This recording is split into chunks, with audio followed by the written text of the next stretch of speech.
First one we are going to hit is our pecs. So what you're going to need is I'm using like a 4-inch yoga block. Okay, you might want like a couple of books. So I don't know who that was. Charlie. Charlie's got himself a yoga block. That's perfect. Okay, a couple of books will work great.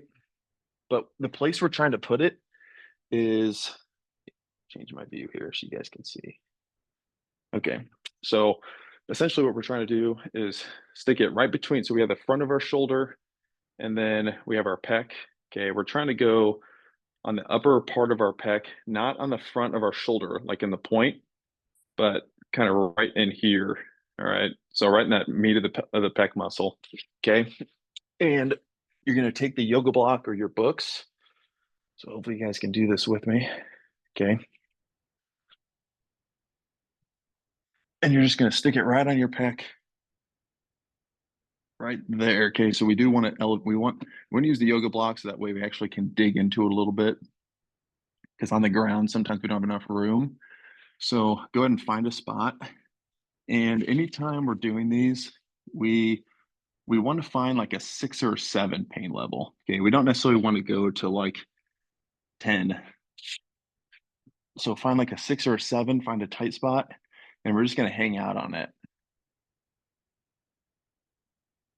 Anyone not sure if they're in the right, if you're not sure if you're in the right spot, as long as you're not on the front of the shoulder and you're on your pec, you're probably good. And if it doesn't feel good, then you're probably like, especially like muscle wise, then you're probably in a good spot. So at first, we're just going to hang out on it and you can kind of oscillate back and forth. Especially if you find like a tight spot, just spend some time there. Like right there for me, it doesn't feel super good.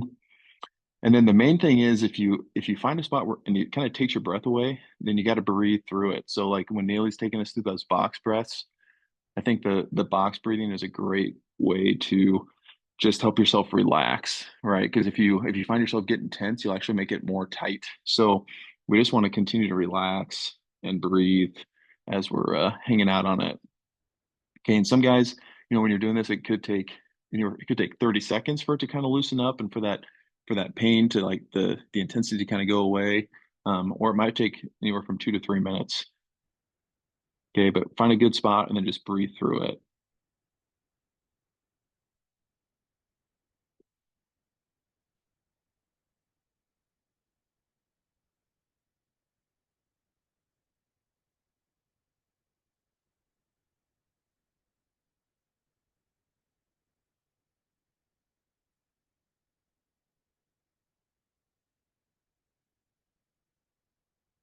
Okay, once you spend some time kind of oscillating and just rolling over it, what we're going to do is we're going to take our arm and we're just going to put pressure into the ball. And we're just going to take our arm and we're going to go forward and back. And I want about 15 to 20 reps. Okay, we call this pin and stretch. So we're just going to find our tight spot. We're going to pin it down and then we're just going to move through a full range of motion. I'm just going up and back.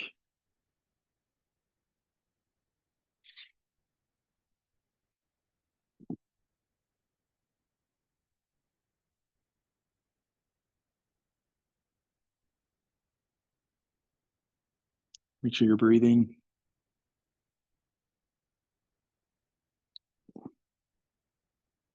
If you find a tight spot, so like for me, it gets a little tight as I get overhead, right? Spend a little time there. It's okay if you can if you pause, you kind of have to just listen to your body, find a spot where it feels good or where it doesn't feel good, and then spend some time there and help it relax. That way you can loosen up some of those knots.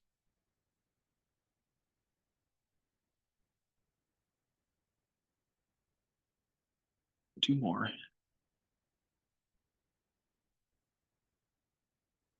Okay, so now we're going to take our arm, we're going to stay at 90. I'm going to externally rotate. So I'm here. I'm going to try and lay back my arm as far as I can.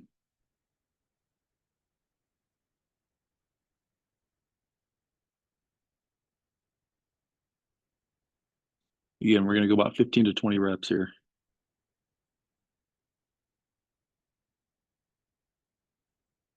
Make sure that when you're doing this, your arm's up at 90. So we don't want to be down here rotating. Okay, we want it to be basically straight line across with my shoulders, and I want to keep my elbow elevated as well.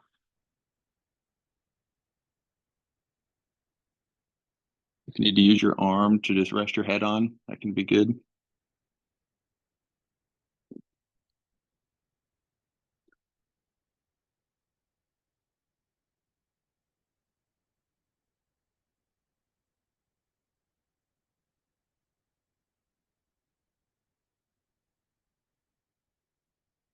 And relax.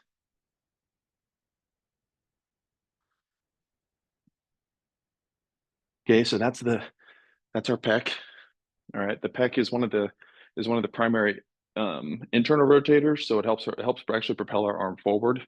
So, some people say bench is not good, but bench is one of the best ways to actually build up your pecs, and our pecs are really important for actually driving our arm forward as we go to throw. So there's nothing wrong with having big, strong pecs, but because we're constantly beating them up, we got to keep them loose. And so that's a really good way to do it, after a bench day or before throwing or after throwing.